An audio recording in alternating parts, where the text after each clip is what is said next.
Wednesday, Friday on YouTube and Facebook. Today's hot topic is all about home equity lines of credit, also known as HELOCs. Can you still get one? Are they even available? Plus, we'll hook you up with today's mortgage rates so that you'll know what's going on in the interest rate world. I'm your host, Andrew Finney with King Realty in beautiful Las Vegas, Nevada. Bill Merren is our special guest today that's going to be giving us all this great information with New American Funding. Let's go ahead and bring Bill up. Good morning. Morning, Andrew. What's going on, buddy? I'm doing pretty good, sir. I know that we were just talking about the excitement that's getting ready to take place. States start to reopen different services. I know it sounds silly, but attitude of gratitude and appreciating the small things. I have a haircut appointment tomorrow that I am very excited about after Nice, 8 weeks of growth on the, and I'm starting to look like a lion from the backside. So. Nice, dude. That's awesome. Yeah, I'm going to go this week too. It's good stuff. Anyways, my friend, I know that people don't want to hear about our haircut drama, so let's get right into it with today's mortgage rates. What's going on? Yeah, so there was some of that news last week where things was going to really affect the mortgage rates and was going to help the mortgage rates out. For some reason, this market's just crazy. It has not done so. We're actually being recommended to lock loans today for any loans closing within the next 30 to 45 days. Rates are still very good, but they've come up a little bit or are going to be coming up a little bit from where they were before. So still this morning on interest rates, very generally speaking, because remember, every scenario is different. But when you're talking VA interest rate reduction loans, you can still get below 3%, maybe paying a point to get down to 2.75 if you got good credit. For VA purchases, you're probably around 3.25, maybe paying a discount point. And then conventional, again, all about credit score. If you're putting 20% down, you can expect somewhere in the mid to low threes still today with paying a point. If you're doing a conventional loan coming in with 3% down or 5% down, you're upwards in the probably 3.75, 3.8 range today. FHA is still very, very good. You're still around the mid 3 range for FHA. Okay, so you talked about buying points for a couple of those loans, specifically VA, FHA, and even conventional. Now, when you're talking about buying a point, I always like to explain what that is a little bit without diving into it too deep, because we can go on to a really deep topic on just buying points alone. But essentially, would you let everybody know, when you're referencing from a loan officer's point of view and you're saying buying a point, what that means? Is it one whole percentage point off, Bill? Yeah. I know you'll laugh at me on that one. That's what you call my lender math. Yeah. So it's not going to be, Andrew, we've talked about this so many times. Just because you're paying a point doesn't mean that the interest rate's going to go down a point. Typically, if you're paying a point, it's never linear. It's never going to be exact, on the same, because every day and in every spot on the rate sheet, it can be a bigger jump depending on where you're at and what you're trying to buy it down to. So if you're paying a point, you can expect maybe a quarter point difference in rate. There is a lot of people that are still buying homes with lower down payments, with 620 credit score, and you might not even have any other option but to pay points. Now, what a point is, 1 point or 1% is going to be 1% of the loan amount. So if somebody's buying a $300,000 house, VA, putting nothing down, doesn't have a funding fee, $300,000, easy math, $3,000, and those are typically financed into the loan. When it comes to refinances, but on purchases, it's going to be added to your closing costs. Okay, that's good to know. And I really appreciate the context there, just to help anyone make sense, because, some people may have seen those videos that we've made about that, and some people may not. And if you're new to this channel, thank you so much for joining us today. And I appreciate everybody that's here today, and super excited for a great live stream. So, Bill, are there any other mortgage market updates, or shall we dive into home equity lines of credit?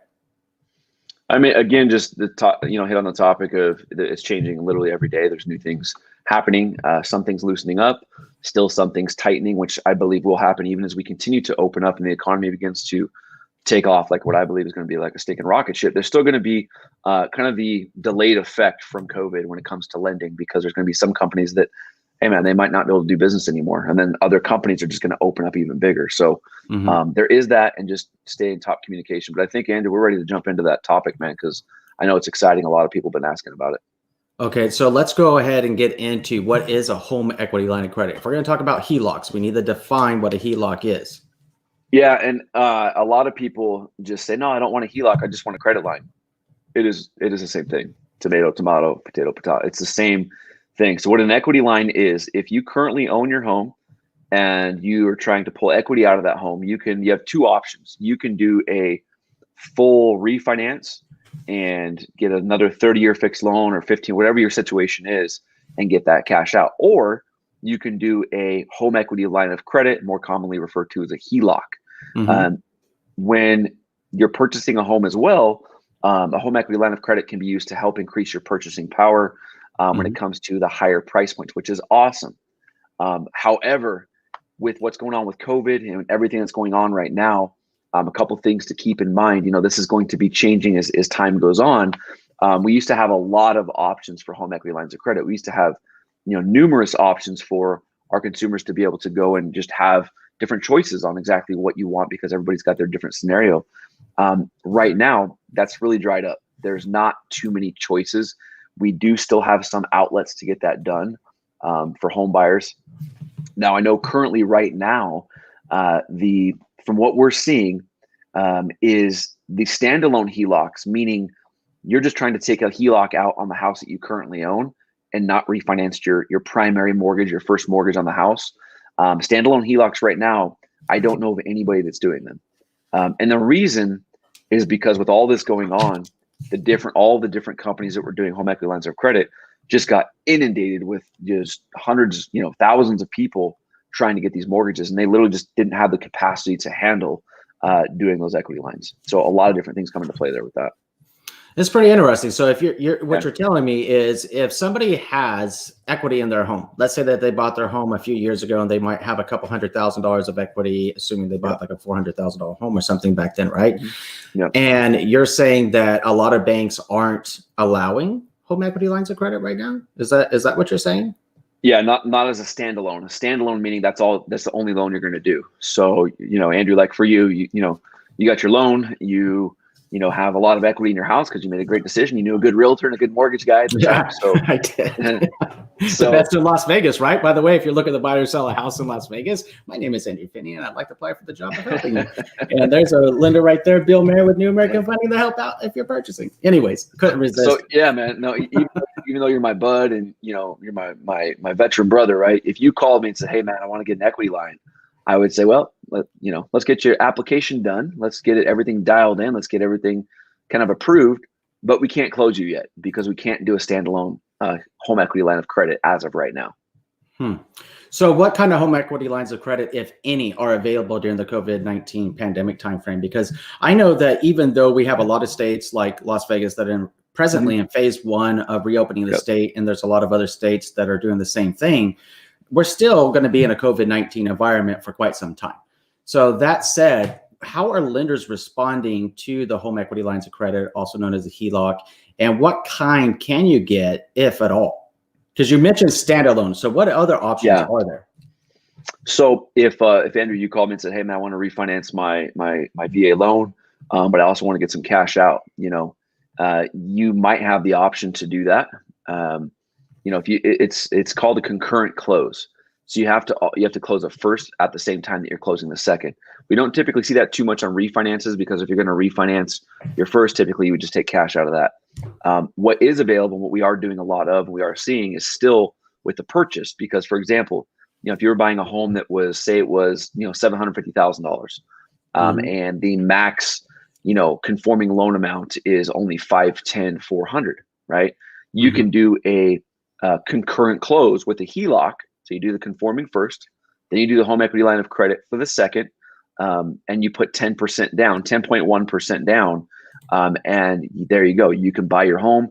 You don't have to go into the whole jumbo world, because jumbo right now is interesting. Any of the larger loan amounts, Andrew, over that 510, 400 are requiring bigger down payments. So that is a way to use the home equity line of credit to your benefit. We were doing a lot of them before. The guidelines were a little bit more lenient as far as credit scores and whatnot, but there is still some options now for people that do want to buy using that option. Okay, so that's really interesting when you're talking about the refinance and then a concurrent close with a HELOC. But if you were going to do a refi, I think it is prudent, like you said, why wouldn't you just do a cash out?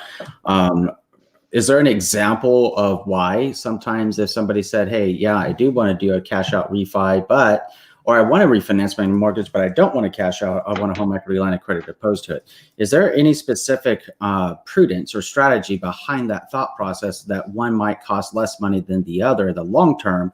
or some reason why that's an option? Because in my head, if it's an option, there must be a reason behind it. And I'm just wondering what that reason is. The most common one is just going to be above the conforming loan limit. So if you've got if you've got a home that's worth, like I said, $700-something thousand, $600-something thousand, and you don't want to go into the jumbo world, you actually want to get some cash out. You can do that up to 90% of what your home is worth, and that's where the second comes into play. It really wouldn't make sense, because if you do a conforming first, and you do it as a cash out, and you're not in that jumbo world, if you just do a conforming first, say at 250, and you do a cash out refinance, but then you do a HELOC, it doesn't really make any sense. You should just wrap the whole loan into one with the cash out.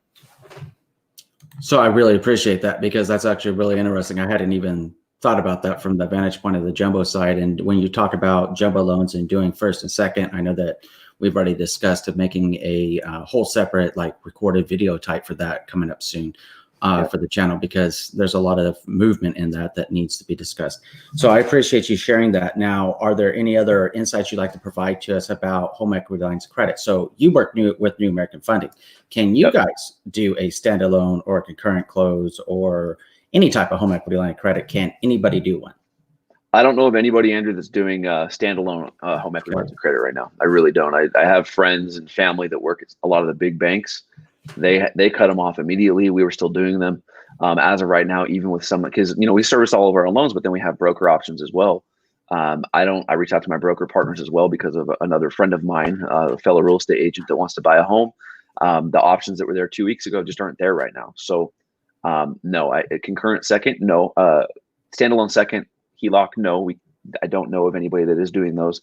However, we do have the option for concurrent close HELOC. Now, the minimum credit score requirements that used to be 680, for 10% down, have went up to 720 to 760, depending on debt to income ratio. So definitely tighter on the guidelines, and that will be loosening up eventually, but that's where we're at right now. Okay, I appreciate those updates. I mean, that's very helpful information to know. And let's see who we have with us today. As a reminder, viewer Q&A is the whole reason why we go live. So if anyone has anything they want to talk about, then please let us know what questions you might have. Claudia says, good morning. Good morning, Claudia. Thank you so much for joining in today. Mr. LaRon, always a pleasure, sir. LaRon, for reference, everyone, is actually working with Bill and myself here in Vegas to close on his new home. Speaking of new homes, it's been pretty interesting. We'll touch on that in a moment. LaRon says, good morning, Andrew and Bill. Good to see you guys. Keep up the great work you guys are doing. Thank you so much, LaRon, and you keep up your positive mojo. You and your wife are absolutely tremendous and wonderful people. So what's interesting is about new construction that I wanted to touch on, at least here in Vegas, is that certain builders are slowing down the pace a little bit to starting construction. And LaRon, and it's fortunate that LaRon and his wife are patient and moving here from out of state, because, I mean, if you were under the gun and you were trying to time a situation with a lease contract or the sale of a property and how that's going to look, it'd be a little bit interesting, because we've been notified a few times by the new home agent saying, hey, we're going to push back a week. We're going to push back a week. We're going to push back a week. Well, that's been going on for 5 weeks. Until the most recent update that we got this last week that said, hey, you know what? At this point, I don't know. And I'm just waiting for corporate to tell us. I know that we are planning some starts.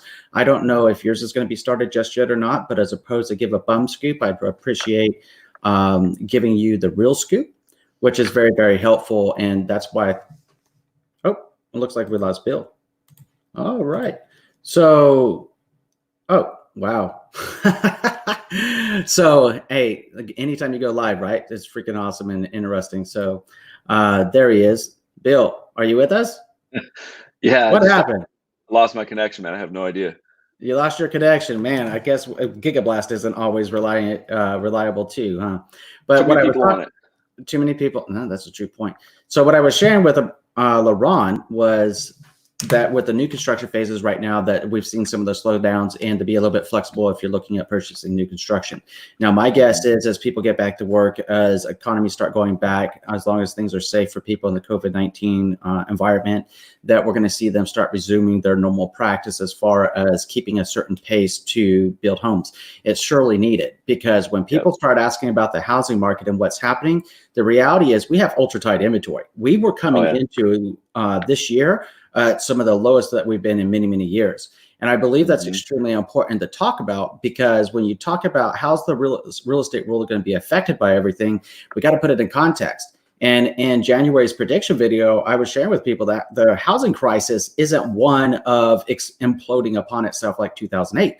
Even in January of this year, I was saying the housing crisis is a shortage of homes available for sale. And that's the reality. So we need the builders out there helping us adapt to the home buying demand, because I know even in just like the last 17 days here, or excuse me, the last about 15 days here in Vegas, I've sent you like 19 people that have contacted me asking to buy a home and getting a pre-approval. Now, I mean, that shows demand. Whether or not all of them are have their ducks in a row ready to go is another story. But at the same time, it shows the demand and it shows the intent. And it's almost like, COVID, be damned. I've got a life and life goes on, and I still need to make things happen. As long as we do it smart, as long as we do it safe, then there's a lot of ways that we can make things happen for people. And that's why I wanted to touch on LaRon's comment, because it was very, very important to let everybody know what's going on. New home construction, resale homes, they're still very much available. To give you an idea of demand, I listed a home yesterday afternoon for a wonderful family. And this morning I woke up to an offer. Oh, wow. Yeah. Less than 24 hours. I mean, boom. It's just like that. I was like, oh my God, this is pretty quick. Didn't expect it so fast, but grateful for it. And now, I'll be meeting up with the sellers after this live stream to discuss it with them and see what they want to do. That said, it shows that demand is there. And if you're thinking about selling a home, be smart about it. Hire a buyer's agent. I did a video home tour for the property, virtual tour, professional listing photography. And as a buyer, be smart about it and make sure that you're wearing your mask going in if you're going to be attending a in-person inspection or showing, or have your agent do like a video tour for you. So, I mean, there's a lot of options is what it comes down to. And I just think it's important to highlight that is the reality that you and I are seeing in the real estate market here in Vegas. Yeah. So Christy, thank you so much. Christy says, great topic, guys. And thanks a lot. You're most welcome, Christy. And thank you for joining us today. Kyle Walker, thank you, my friend, for jumping on today. Kyle says, you guys' timing is always on point with where I am in my home buying process. This may be a dumb question, but once we rate lock, the rate cannot change up until closing, correct? Correct. Yeah. So that's a great question, man. Kyle, when you lock in your interest rate, it's locked for a set period of time. So this is kind of a tricky thing, and this kind of goes back to a conversation I'll probably be having with LaRon Hall today. With new home builders, the completion time, especially right now because of the delays, because of COVID, that's kind of trickling down through everything, specifically related to the building of a home, it can affect things. So typically we lock loans on a 30-day to 45-day lock on resale homes. Now in new construction, sometimes we can lock for a little bit longer of a time period if it makes sense at the time to do so. It might cost you a little bit to do that. But when you lock that rate, the rate should not be able to go up. Now, you want to be careful. And the reason I say that is because it has happened before. I've heard stories of it. It's never actually happened to me. But when you lock in a rate, it's locked, say, typically for 30 days. If you're at the day 28 and there's issues with your closing, you want to make sure that your loan officer extends that rate lock, because if they don't and that lock expires, well, you might be SOL. You might be. So what I would suggest is making sure that you got plenty of time on that rate lock for your loan to close so it doesn't expire. You can extend those locks if you need to. If there is a massive rate drop, which we've already, I believe, seen, I don't think that's going to happen again.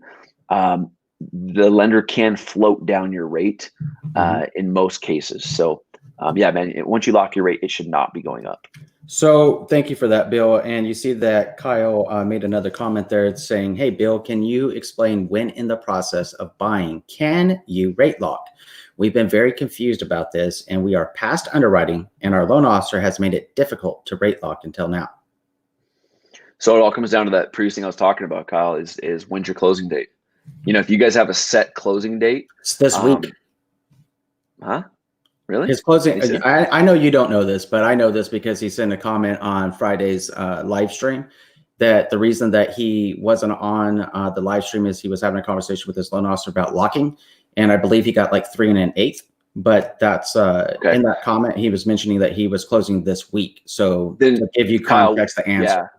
Kyle, what you need to do is stop watching this. Like, seriously, stop watching this, turn it off, and call your freaking loan officer and have them lock the loan. There's stuff going on with the market right now. Your rate could be a little bit higher than it was before if you're closing that soon. For someone like in LaRon Hall's situation, he's closing. We don't know when his closing date is. Doesn't make sense for him to lock. But if you're closing within the next 20 to 30 days, the next week, please stop watching this, pick up the phone, call your lender, and lock your loan.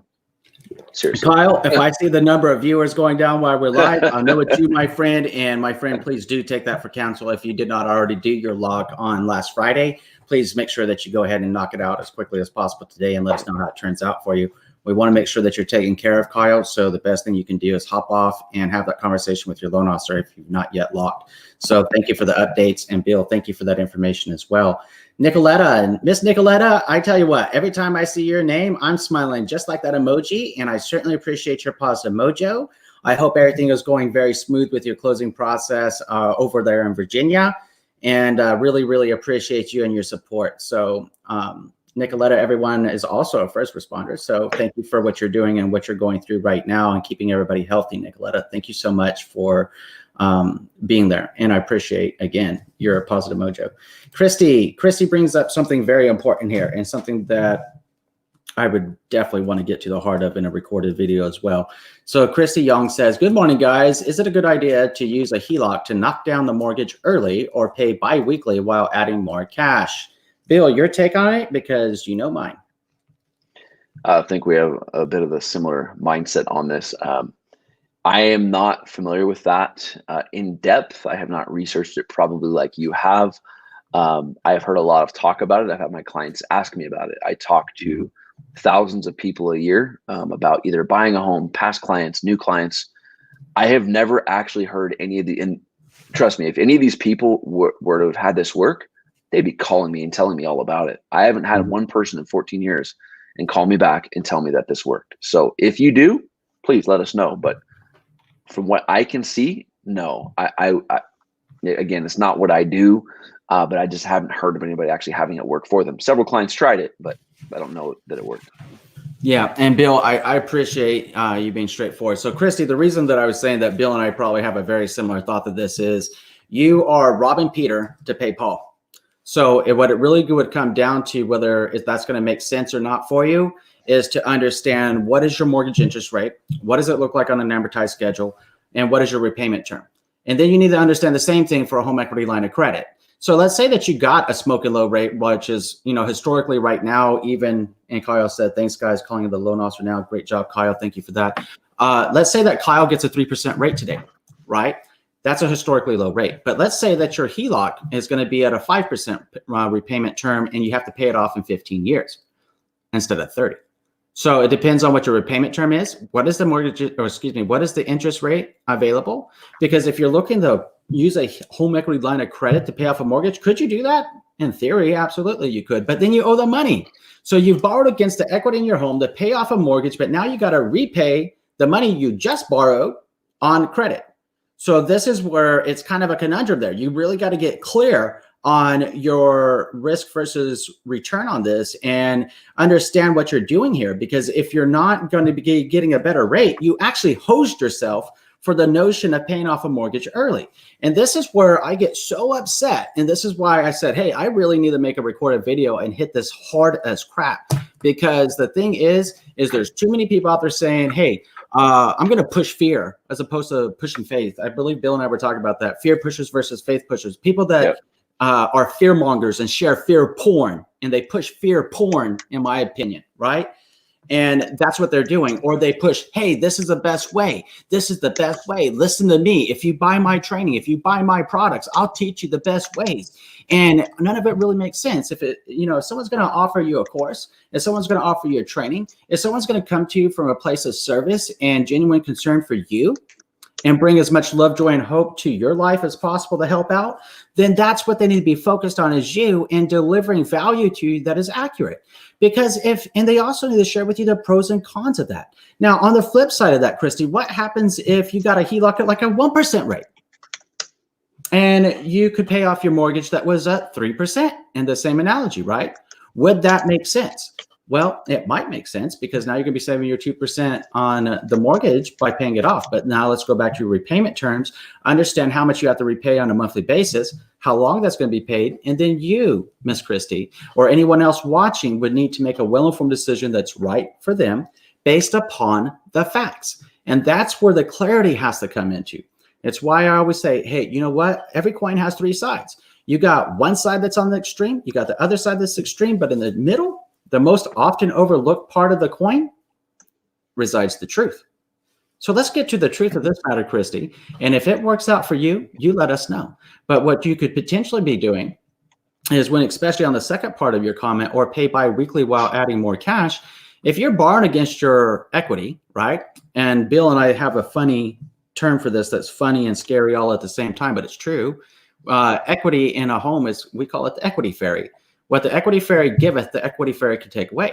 Now, we saw that happen in 2008. Do we realistically think it's going to be a 2008 this year or next year with COVID? No. But are homes probably going to depreciate a little bit?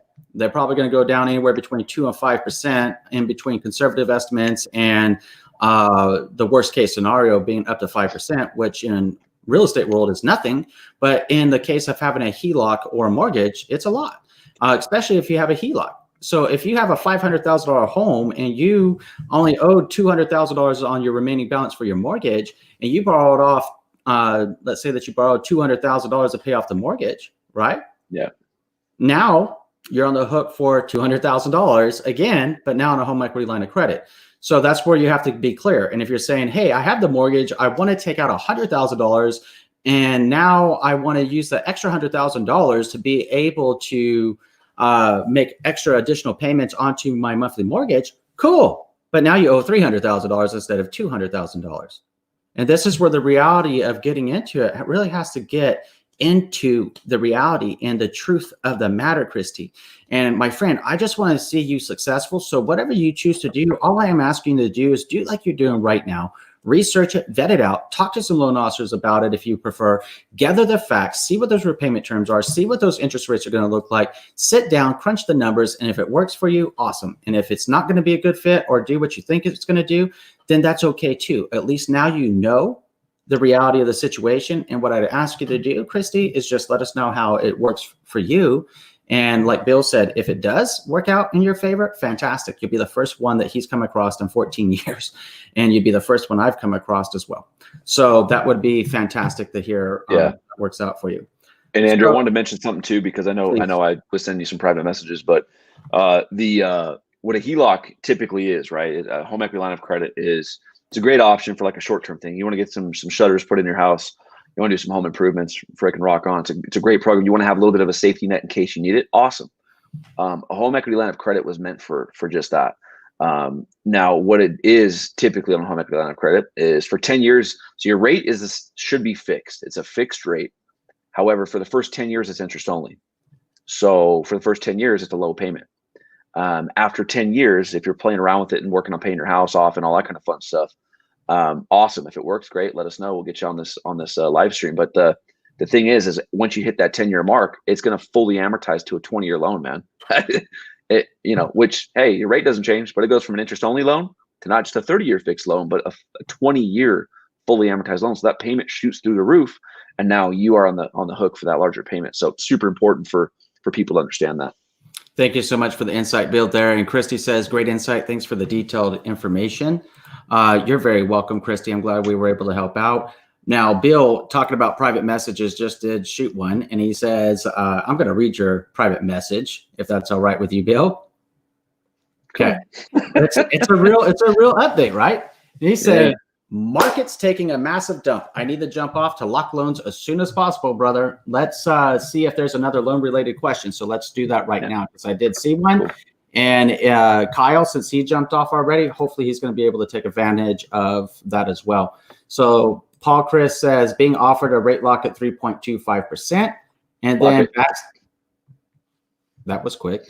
Being offered a rate at 3.25%, PMI at $80 a month with 10% down, score above 740. Is that a good deal, or do you suggest it's a good idea to keep shopping? No, lock it today, like this morning. Okay, perfect.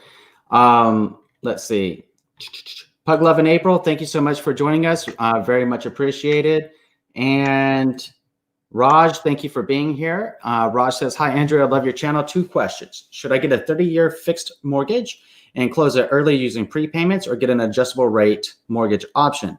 Or number 2, when should I lock in my mortgage rate? So why would you get an ARM? Yeah, it really is not there's no need to. There used to be a massive difference in rate to where you could, hey, it's either you're going to buy or you're going to rent. Rate on an ARM might be 3%, 4%, 5% on an ARM, and the 30-year fix might be 7 or 8. That makes sense. If you're going to save a half a point, quarter point, maybe even a whole point to do it, it just doesn't make any sense. I personally don't recommend my clients do an ARM for any reason. There is a lot of the higher price points, the luxury jumbo loans, those types of things, to where they are ARMs. You're talking about people with high net worth. Something goes wrong, they got a couple $1 million in the bank. That's a different story. But if you're like the rest of us, I do not recommend doing an ARM whatsoever, because you don't need to right now. And then as far as when should you lock the rate, literally now. Not joking. Call your loan officer. Try to lock your loan today if you're closing within 30 to 60 days. I wish I could just pop up like a private chat whenever you give me that comment, so people can say, hey, this is the reason why it's so important. And then you're suggesting, you're like, I got an alert to lock. And Bill, I really don't want to keep you on too long, so we may end a lot earlier today, because I know we deal with people's lives and we deal with people's biggest investments. And it's super important that we keep that in focus as we're live streaming. And when we're live, anything can happen. It's like on any given day, right? But let us get to Nicoletta, and then I think we're going to probably shut down early. So let's answer Nicoletta's question. Nicoletta says, Bill, is it worth it to risk having a PMI of $38 a month for 2 years in order to lock in at 2.87%? Our note will be sold, but we don't know to whom. So the reason that this becomes important is Nicoletta was here last Friday with Celeste, and she was letting us know that, hey, we could pay off, we could do 20% no PMI, or we can get a much better interest rate if we accepted a little bit of it. And the lender that they were working with said that they should be able to drop the PMI and after the first mortgage payment. And that's where you had jumped on and gave us some of the insights about making sure that not only the loan service provider will acknowledge and accept that, but also the mortgage insurance company as well. So they put everything in full spectrum here. And whenever you ask, when she's asking this question, please recall those mental notes if you can, to give her the solid advice on that 287. So absolutely. You're talking 2 years versus 30. You're never going to have to refinance again. You're getting that lower rate. I just pulled out my calculator. You're at $912 over 24 months. To get 2.875. That's a phenomenal stinking rate. Again, if you haven't locked yet, I would do it today. But absolutely, I would do that. That is a little bit of a tricky situation when it comes to different companies that do allow that. And if that PMI will fall off in 2 years, awesome. I would absolutely go for it. That is awesome, Nicoletta. And just so you know, my friend, that's a much better rate than even mine. And I thought my rate was good. So Bill, what's up with that? I know it's better mine than too, brother. So people right now need to understand that even though I'm in the business and I do this all the time, and this is like I eat, breathe, and sleep real estate, Bill eats, breathes, and sleeps his family and mortgage loans, you got to understand that even us, we don't have these kind of rates that people are locking in right now, even in being in, knowing what we're doing and having good credit scores and stuff. So I applaud you, Nicoletta, and definitely take Bill's advice, please, and go ahead and lock that 287 and then drop it over 2 years. It sounds like it's only going to be $900.